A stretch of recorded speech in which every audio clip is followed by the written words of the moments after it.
I'll invite you to remain standing. For our scripture reading, we'll read from the book of Philippians, chapter 2. Let's read God's good word together. If then there is any encouragement in Christ, any consolation from love, any sharing in the Spirit, any compassion and sympathy, make my joy complete. Be of the same mind, having the same love, being in full accord and of one mind. Do nothing from selfish ambition or conceit, but in humility regard others as better than yourselves. Let each of you look not to your own interests, but to the interests of others. This is the word of the Lord. Thanks be to God. Amen. You may be seated.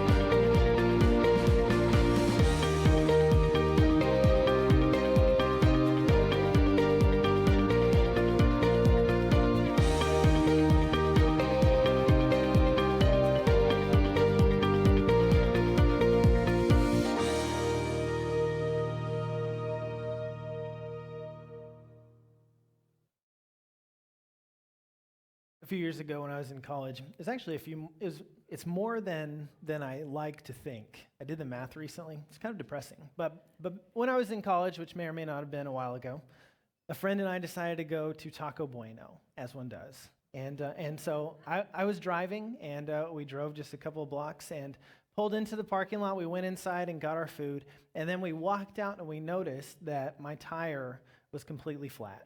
And not just a little bit, which also makes me think it probably didn't completely deflate during the short amount of time that we were in Taco Bueno. Anyway, as I think back, I don't feel great about my attentiveness at 19 years old. But in any case, the tire was flat, and so I needed to change it. But this car was relatively new to me. I had a Honda Accord, and I had never changed a tire in that car. And before that, I had a pickup, a full-size pickup. And so, in that car, I had a full-size spare. And, whenever you're used to that and then you pull out the donut, it's just not the same. I don't know. It's just, I didn't feel like quite as much of a man with it, putting a donut on. But in any case, and I also didn't know that the tools were different. They were smaller. And so that's what I have in my car now. That's actually what a 2000 Honda Accord spare kit looks like. And so they're just these little tiny tools, and it's like, what am I supposed to do with these? Like, looks like a bad Halloween costume. I'm a robber, like, open up, or else I'll use this hook to try to, anyway. I don't know, but I couldn't, and so I was trying to figure out, how do I use this to change a tire? And so we got the jack and put it under my car, and then the little bar with the hook, I should have looked up what those are called. So I put that into the jack, but I couldn't figure out, like, how do you turn this? And so I was just like kind of pulling it around and trying to turn it, and the jack was moving and not staying under the car. It was not a good situation. I did not look very dignified as I was doing this. And so as I was struggling and my friend was watching, I'm like, I don't know. And this guy walked out, and he's like, you guys need some help. I don't think it was a question. It was pretty self-evident. And so, and you know what it's like whenever you're helping someone, but they're way more competent than you, and you're not actually helping, like they're tolerating you. So that's kind of what we did, and he basically changed the tire for me. And he finished up, and we're saying thank you, we appreciate it so much. He's like, yeah, you're welcome. Just don't tell your parents that a couple of college boys needed someone who barely finished high school to change their tire for them. It's like, okay, thank you. That is true. I don't know if I told my parents or not, but I remember that. And this was someone who had a different background than I did, a different set of experiences, and who knew something that I did not. I did not know how to do that. I know how to change a tire now. Actually, if you get a new-to-you car, it's great to look at the spare tire gear to make sure you actually know how to use it. But he taught me something that I didn't know. I had something to learn from someone who thought differently, who had different experiences. Do you know that you can actually learn something from people who think differently than you? You can actually learn something from people who have a different background than you. And this one, all right, don't walk out whenever I say this. You can actually learn from someone who thinks different politically than you do. I know. You're shocked. Well, that's what we're going to talk about today. I'll see if I can convince you. But we're in the midst of a sermon series. We're wrapping it up today. It's called A More Perfect Union, and that's what we're talking about. How can we form a more perfect union together? And Pastor Mark took us back to the beginning of the church. We looked at the history of the early church starting in Acts chapter 2. And what was compelling about the early Christians, it wasn't what they believed. It wasn't their stated beliefs. It was how they behaved. That's what made an impact on people. People weren't like, well, you make a pretty strong argument for the existence of God and then that this Jesus of Nazareth guy was the Son of God and that through his atoning, you know what? That's not what was going on. They're like, these people live differently. They take care of each other. They take care of vulnerable people. They even take infants into their community that aren't theirs, that were just left to die. They live differently. And even whenever the government is persecuting them, they still don't give up their faith. And something about that was compelling, and people wanted to be a part of that. It wasn't their arguments. It was the way that they lived. And we can do that today too. We're not to convince people by our arguments. They'll be convinced by our way of life. And so that's what we've been looking at. And as we discussed, most of us, if you went to school here in the United States, you learned the Pledge of Allegiance. You probably, like I did, said it every day growing up. And you know that what we say is that we're one nation under God, indivisible with liberty and justice for all. But every day we have that reminder that it's one nation under God. And the order of that is really important because I love my country. I'm so thankful that I live in a place where I have a right to vote, where I can have a say in the way that I'm governed. But I also recognize that whenever I die, the person who greets me is not going to be Abraham Lincoln, right? I mean, maybe he's a greeter that day in heaven, but that's not ultimately who I answer to. I'm a citizen of the United States. I'm thankful and I'm proud of that. But ultimately, I'm a citizen of heaven, and that takes precedence. And the order of that is really important. And whenever we flip that, it gets really bad. Whenever we see that getting flipped, nation before God, I mean, that's really what we see in Germany in the 1930s and 40s. Whenever we get that flipped, it's dangerous. And so we remember we're one nation under God, indivisible with liberty and justice for all. And the way that we are indivisible is that we do have liberty and justice for all. Because if we don't have that, we're divided already. And so that's what we're looking at. And whenever we're looking at the state of our nation, whenever we're looking at the state of really the church, the number one enemy of the church and the nation is division. We can't do the things that we're supposed to do if we're divided. We as a church can't fulfill the calling of Christ if we're divided, if we're too focused on our disagreements. And so this is what Jesus says in Matthew chapter 12. Jesus knew their thoughts and said to them, every kingdom divided against itself will be what? Ruined. Not that it will function at a less than peak optimization, not that it'll be slightly less efficient, it'll be ruined. And every city or household divided against itself will not stand. If we're divided, we can't do the things that God asks us to. As a nation, we can't function, we can't provide liberty and justice for all in the best way if we're divided. We need to be united. And that feels like a pipe dream right now, right? Like, you know, you've seen the polls, you saw what happened on election night and how divided we are and how close so many of the races are. I mean, it seems like we're more divided than ever. And that's true, we are divided, and we're never going to see things in exactly the same way, right? We're all different people, we have different experiences, we think differently. As Miss Megan said, life would be pretty boring if everyone thought the same thing as everybody else. And so disagreement's going to be unavoidable, right? I mean, we're going to disagree about things. That's part of being human and living with other humans. But division is a choice. We're going to disagree, but whether or not we divide over that is our choice. That's a choice we have to make. And if we want to live in a relationship with other people, it's a choice we have to make again and again and again, that we're going to stay united. We're going to stay in relationship. And so that's the choice that we have to make. And as we're seeking to live that out, as we're seeking to live united with others, as Jesus followers, we don't withdraw. We don't seek to control everybody else, but we faithfully represent the values of Jesus. We represent them to the world. We live them out. And as we do that, we seek to live in a way that is compelling to others.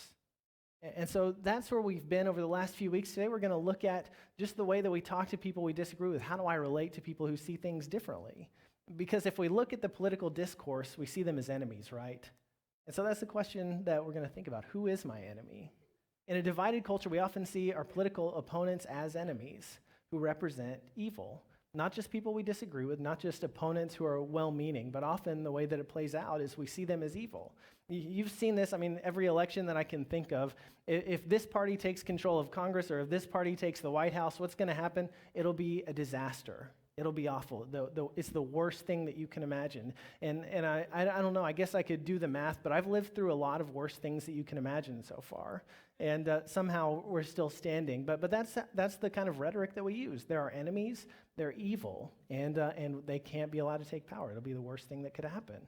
And I love the way that Rowan Williams puts it. He's the former Archbishop of Canterbury, but he says, a great deal of our politics, our ecclesiastical life, that's a fancy way of saying church life, and often our personal life as well, is dominated by the assumption that everything would be all right if only some people would go away, right? If they could just move, wouldn't that be so much better? I mean, you've heard this after elections, right? If they would just get out of our country, if they would just get out of our state, if they would just get out of our family, everything would be good, right? If they would just go away, we would be fine.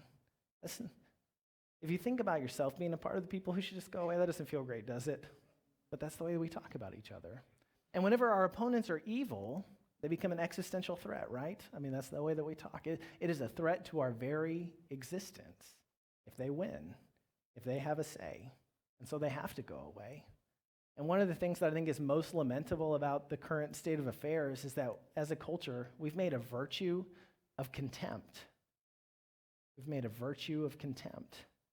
As I think about that, I've got 2 daughters, and as I'm raising them, and maybe if you've got kids or you have influence over children in your family, and you think about that, does anyone think, like, whenever these kids grow up, I really want them to be contemptuous? I want them really to know how to hate well. Does anyone think that? Let's talk, but I don't think so. I mean, none of us want that. And yet if you see the way that we talk about people in politics, it looks like we actually like that, right? I mean, it's who can do the best job on Twitter or whatever your favorite social media of choice is, who can slam the other side the best, right? Who can publicly shame them in the most profound and degrading way? I mean, those are the kind of things that we celebrate. And a lot of us lament that, that campaigning is so negative. The problem with that is that negative campaigning, it works, right? I mean, it works because people hear the things and they get mad about them and they get motivated. And, one of the questions that I try to ask myself whenever you've been there, you feel your blood pressure rising whenever you hear certain things or when you see certain things.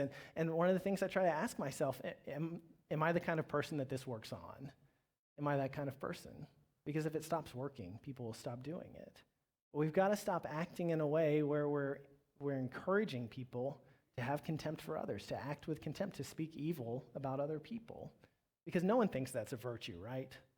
No one thinks that's a good thing. I'll give you a hint. That's not one of the fruits of the Spirit, right? It's not. And yet that's the way, unfortunately, too much of the way that we talk about politics happens. It's full of contempt. And the thing is, as badly as we talk about people who disagree with us, we all have blind spots. But our biases make it difficult for us to see them, right? I mean, we all have biases. I mean, none of us can, if you just think about the way that you can see, I can't see what's behind me right now. There are things that I just can't see by virtue of who I am, the way that I've grown up, where I live, all of those things. And we know that, but we forget about it.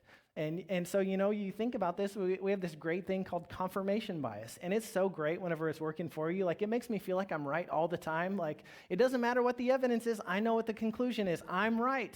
And so I just see that. I'm like, yep, that confirms I was right all along. And so maybe you've seen this. I think about different when different folks have been in the presidency and the economy is going well. If it's an opponent, right? If the economy is going well, the economy is cyclical. Sometimes it's up, sometimes it's down. The president actually has very little control over how the economy is doing. But if it's going badly in its opponent, right?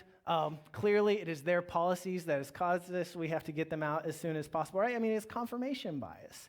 And you can see this in so many kinds of different ways. It plays out. It's not just in politics, right? I mean, it's confirmation bias. Oh, yeah, they cut me off. They're a bad person. I knew it all along. That just confirms it. I was having a bad day when I cut somebody off. That, obviously, you got to give me some grace. But that's how it goes. And you all know this. But none of us has a monopoly on truth, right? None of us knows the whole truth. And so we remember that whenever we disagree with people, I'm only seeing part of the picture at best. And so I need to be humble whenever I'm dealing with those disagreements. I may see things differently, but before I condemn you, I need to recognize you might be seeing something that I'm not. And I love the way that Andy Stanley puts it. He says, God loves you in spite of your misinformed, experience-based, evolving views. Isn't it great that Andy Stanley can tell me I'm misinformed and I feel good about it? But all of us recognize that. You probably don't think the same way that you do about everything that you thought 10 or 20 years ago, right? Is that a bad thing? No. It's called growth. And ideally, we're all doing it. Ideally, we change our minds about things as we grow and as we learn more. And so we recognize, I don't know everything. I have blind spots. I have biases that make it hard for me to see some things. And that's okay. That's just part of being human. But whenever we perceive the other side as our enemies, there's no way we can work together. You can't work with your enemy. You've got to eliminate them. That's what you do with an enemy. And seeing them in that way alienates them, right? Let's have those neighbors over that just really never say anything nice to us. Is that a conversation you have? No one wants to hang out with their enemies. They're an enemy by definition. That's how we treat them. And so we have to recognize that we're in this together, and we're not enemies. But even if we were, that still doesn't mean we get to write them off and just say, if God would just take them away to somewhere else, doesn't matter where, preferably we're separated by an ocean. That's not how it works, because what does Jesus say to us about our enemies? Even if they were our enemies, he still says to love them and to pray for them. That's inconvenient, isn't it? But this is what he says. He says, you have heard that it was said, you shall love your neighbor and hate your enemy. And we're like, yes, I have heard that, and that is what I do. And Jesus is like, but I say to you, love your enemies and pray for those who persecute you. Not just those who disagree with you, but the people who are actively persecuting you, so that you may be children of your Father in heaven. For he makes his sun rise on the evil and the good, and sends rain on the righteous and the unrighteous. He tells us to love our enemies, to pray for the people who persecute us. And so even if you find someone who is actually an enemy, that doesn't mean you get to write them off. Jesus says, love your enemies and pray for them. And so what we need, if we are going to form a more perfect union, if we're going to move forward, we've got to change the metaphor. Because right now, what is our metaphor for politics? Basically, it's a war. It's a battle against enemies that we have to overcome. But if we believe people are created in God's image, we have to treat them differently. We have to treat them with dignity and respect. And this is what Rowan Williams says about that. He says, I stand before holy ground when I encounter another person, not because they're born with a set of legal rights which can be demanded and enforced, but because there is a dimension of their life I shall never fully see. Dimension where they come forth from the purpose of God into the world with a unique set of capacities and possibilities. You ever look at people you don't like your political opponents, and say, you know what? They come forth from the purpose of God into the world. No, I don't think about that, but they do. Each person has a part of God's purpose to play. They have unique gifts and capacities, and if we just write them off, then we're all poorer without that. We don't have access to that. But that's what we do.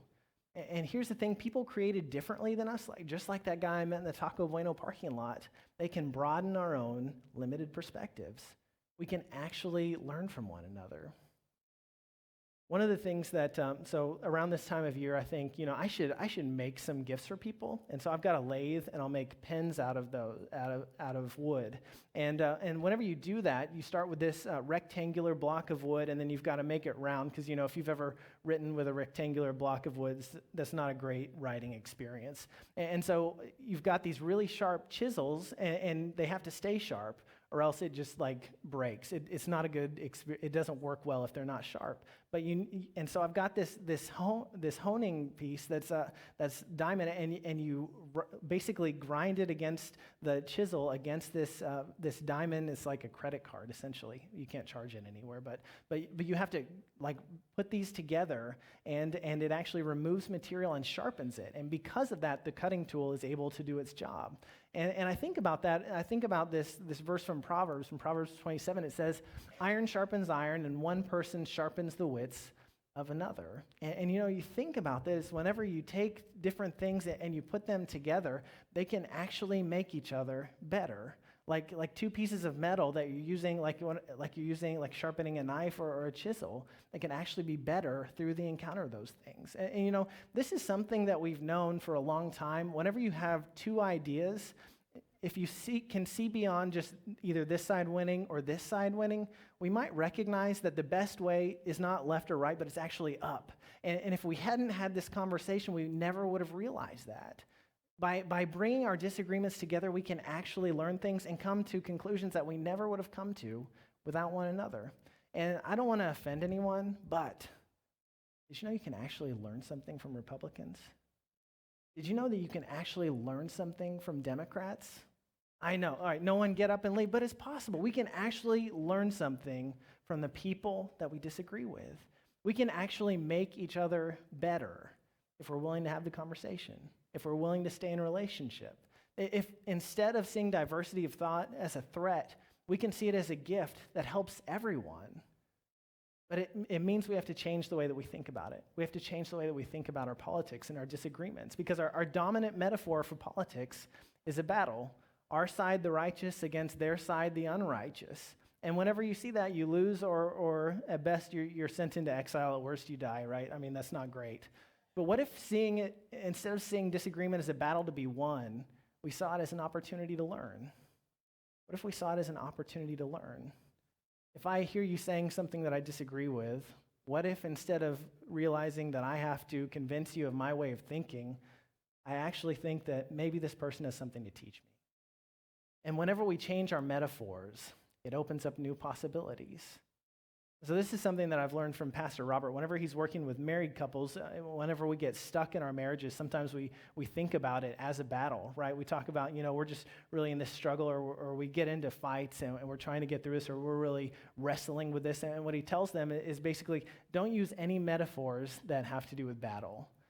And the one that he suggests finding a new metaphor, and the one that he often suggests is a dance. And so instead of thinking of this as a fight, instead of thinking of it as a struggle that one of us has to win, we think of ourselves as being in a dance, and right now we're out of step. And so now it's not me trying to overcome you or you trying to overcome me, but instead we're working together to get back into step so that we can dance, so we can keep dancing. Whenever we change the metaphor, it changes the way we think about things, and it opens up new possibilities. And I wonder in our politics, if we change the metaphor, if we're not locked in battle anymore, if that might open up new possibilities. I think kind of like kids sitting around a big Lego set, and like they're competing visions of what should be built. And everyone wants to build something. No one wants to like destroy. I mean, okay, there is that one kid who just wants to tear everything down, but accepting that, like they all want to build different things. And as that happens, someone might build a bridge and someone else might realize, I never thought of putting a bridge over that creek.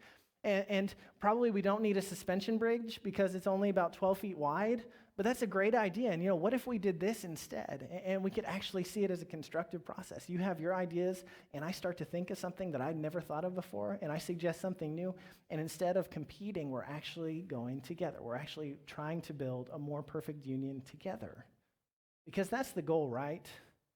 I mean, we're all in this together. And it's not like I succeed and you lose and that somehow works. Either we all succeed or we all don't. And so whenever we stop seeing others as opponents, then we can become partners for the common good, for the good of everyone, for the good of all of God's people. And here's the thing, you may say, yeah, but I want to do that, but the other side does not. And they see me as an enemy, so there's no way. You know what's great news? Andy Stanley says this. He says, if someone considers you their enemy, you're not required to return the favor. Did you know that? Like if somebody hates you, you don't have to hate them back. And as Pastor Mark sometimes says, you don't have to attend every argument that you're invited to. That's great news. Even we can't control what other people do. At best, we have limited control over what we do. But we can choose, that even if you say I'm your enemy, I don't accept, you're not mine. You're not mine. And we can love our neighbors in the midst of this system that we find ourselves in the midst of a democracy. And so that's where we are. We want to work together, but it's challenging sometimes because even as we seek to work together, we also recognize that policies and elections have consequences. And those can be for better and for worse. And some of those have good effects for these people and bad effects for these people. Some of them have good effects for these people and bad effects for those people. And so we recognize that, right? It's not just a let's all kumbaya, come together and everything will be good. I mean, there are real things that we disagree about, and those things do have consequences. And one of the particular challenges to our way of government is that majority rule can ignore and even cause the suffering of the minority. And so we recognize that just because like 60% of us over here think this is a great idea, that we can do harm to the 40% of the people over here. And majority rule doesn't necessarily make that a good thing, right? Might does not make right, as you might have heard. And so there are things that we need to consider. We need to recognize the potential for harm of other people. And so there are times that we need to oppose things, and we need to say this is not right, this will be harmful to people, but we can oppose policies without demonizing people who propose them. We don't have to say, we can say that this is a bad idea without saying this is a bad person, right? We can do that. As we think about this, we recognize that there are things that we can do through policy, there are things that government can do, and there are also things that only humans can do. There are things that only the church can do, and we recognize that you can't legislate morality, right? I mean, I can't tell you how to believe. I can't change your heart through legislation. And so really, whenever we talk about, what is the role of the government, that's part of what divides us, right? We see different roles for what the government is supposed to do. And while you can't legislate morality, some issues are rightly the concern of the state. And we can disagree about those, but we also recognize that there are some things that the state has to do. And I love the way that Martin Luther King Jr. put it in an address at Cornell College. He said, "It may be true that morality cannot be legislated, but behavior can be regulated. It may be true that the law cannot make a man love me, but it can keep him from lynching me." And I think that's pretty important also. So is that like the biggest understatement you've ever seen? Like, yeah, I think that's probably pretty important. And so we recognize that you can't legislate love, right? And you shall love your neighbor like you have to. Okay, it's the law. I guess I'm going to love everybody. It doesn't work that way. But we can put laws in place that make it difficult. I mean, we can't control behavior either, but we can make it difficult. We can say, like, look, lynching is illegal, and there are going to be serious consequences for this. We can put into place laws that protect people. This is how he continues. He says, "It may be true that the law cannot change the heart, but it can restrain the heartless. And this is what we often say we have to do in society through legislation. We must depend on religion and education to change bad internal attitudes, but we need legislation to control the external effects of those bad internal attitudes." And so we can recognize, there's a lot that we can do without having to be part of the political process. But there is a role for us to play in that as well. And particularly in a society where we get a say, we need to say that it's important that all people's rights are protected, that all people have the opportunity to have a life where they can thrive. And the really good thing is, we want to be part of that, and sometimes we get our way, and sometimes we don't. We don't have to wait for the government to do what's right. You don't have to wait for a certain person to be elected. You don't have to wait for a certain piece of legislation to be passed. I mean, the reason that Dr. King's movement was as powerful as it did was because he didn't wait for the government to get in line. I mean, that's why he had to do what he had to do. And it was through nonviolent resistance that minds were changed and that the legislation followed. And as the church, as the people who believe in what Jesus commanded us to do, to love one another, if we live differently, the rest of society will be influenced. Whenever we live in that way, whenever we put that into practice, it makes a difference. And we don't have to wait. That doesn't mean that we say they can do whatever they want. We're going to be part of the process, but we don't have to wait. Because our witness of love is the best argument for our beliefs. Whenever we live that out, it makes a better statement than we can just arguing about it. Whenever we actually live out love for one another.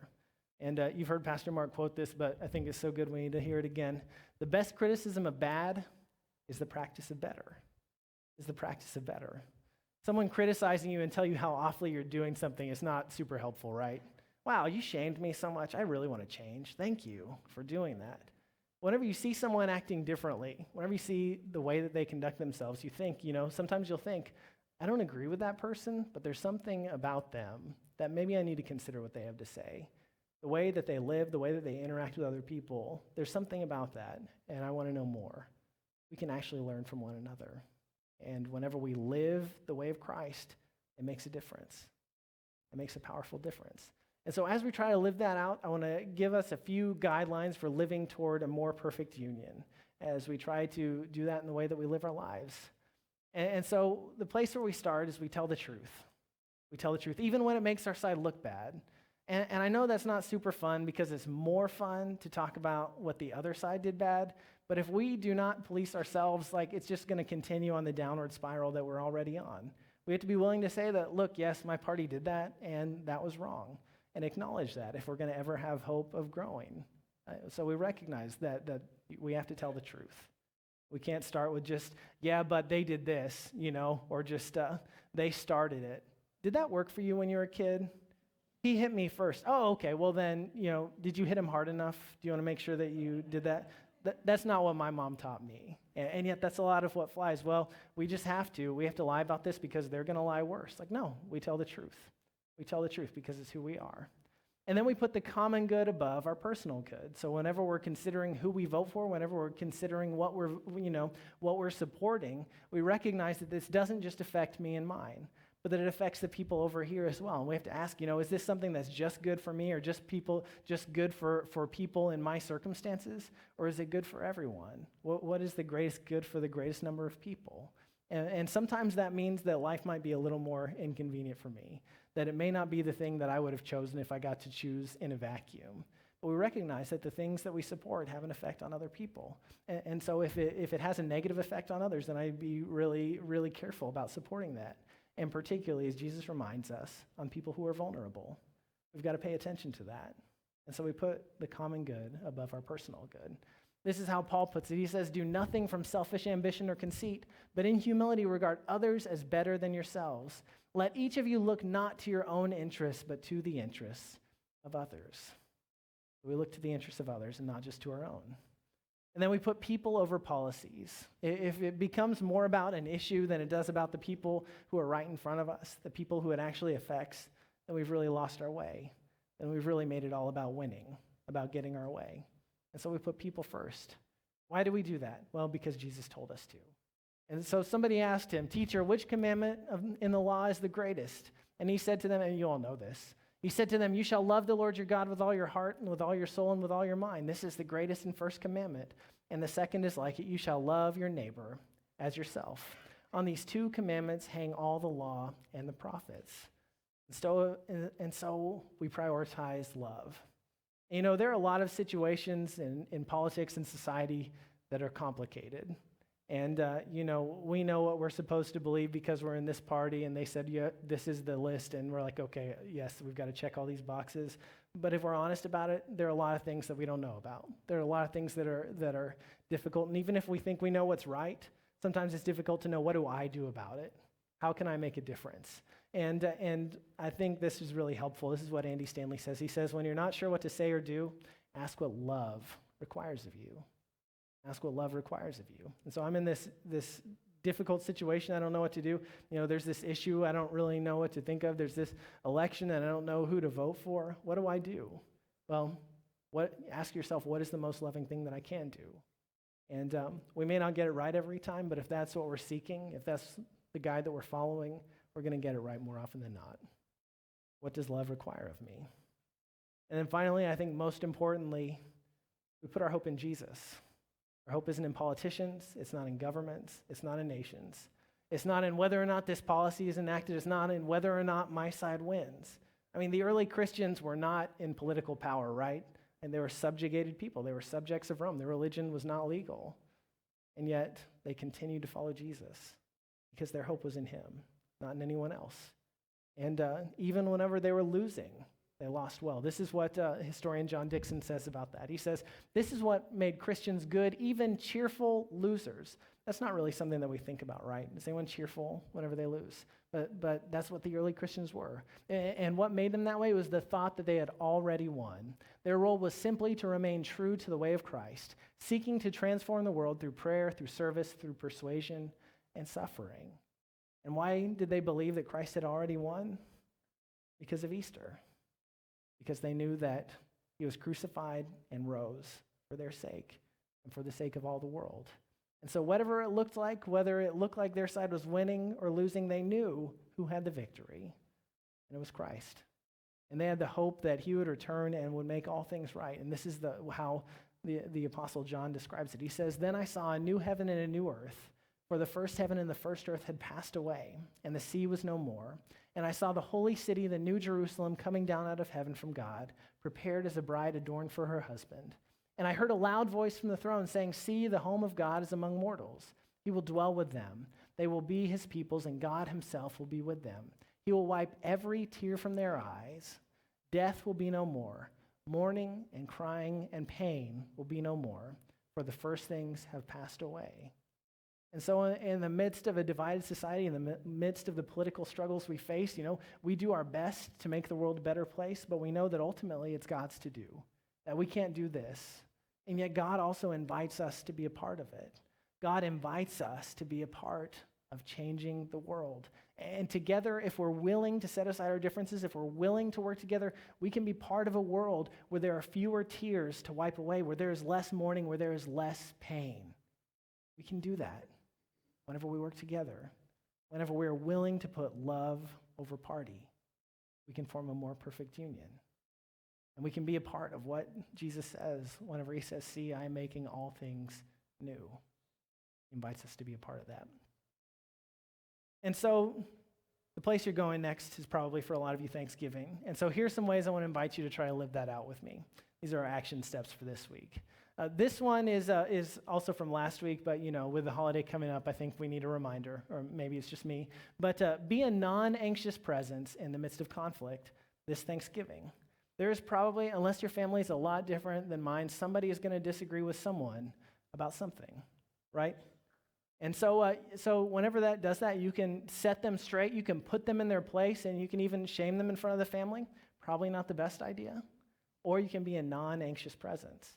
And you're probably not going to change their mind. I mean, you're not going to change their mind by yelling at them either.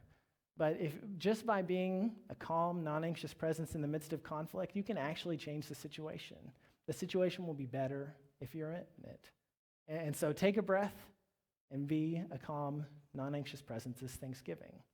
And then when someone says something you disagree with, pause. And if your heart rate is accelerating, take a breath, right? I mean, that happens. But take the opportunity to learn. Take the opportunity to learn. And, you might just think of okay, I know that Uncle Joe is going to be there and he's going to say something and it's going to be really hard for me to stay calm. And how might you change that situation? What might you ask? And say, that's not really how I see things. Help me understand how you see that. Help me understand how you came to that conclusion. Or, even if you know that, tell me why that's important to you. Why does that matter? And at worst, you might understand them better. And at best, that might even give you something to think about. You might see the world differently as a result. And anyway, if nothing else, you can take the heat off of somebody else who's the focus of that conversation. And as we go forth, we don't just have to wait.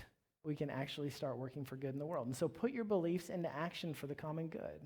And there's a lot of good to be done through working through official channels, but we can start right now. We don't have to wait. And so if you feel strongly about the state of education, you don't have to wait for a certain measure to come before the school board or the state board or whatever it is. You can actually get into the school and volunteer. You can donate. You can buy something off of a teacher's Amazon wish list. You can volunteer. There are all kinds of things that you can do to make things better. And that doesn't mean that you're not still part of the process, but you can actually make a difference right now. You can be a part of helping the world look more like the world that God dreams of a world with fewer tears, with less pain, with less mourning, where people who are different do not have to be divided. More perfect union. Will you pray with me? God, I thank you for the place that we live in a country where we have rights, where we have a say in how we're governed. And I thank you that you give us that privilege, and ask that you would help us to use that responsibility well, that we would be faithful to you, and that you would remind us that you are our Lord, and that we are yours before we belong to any country. And so help us to live faithfully in the place where we are. Help us to live out the love of Christ in everything that we do, so that the world might look more like your kingdom. We thank you for Christ. We thank you for his sacrificial love, that he showed us how to live and that he taught us how to pray, saying, Our Father, who art in heaven, hallowed be thy name. Thy kingdom come, thy will be done, on earth as it is in heaven. Give us this day our daily bread, and forgive us our trespasses, as we forgive those who trespass against us. And lead us not into temptation, but deliver us from evil. For thine is the kingdom, and the power, and the glory forever.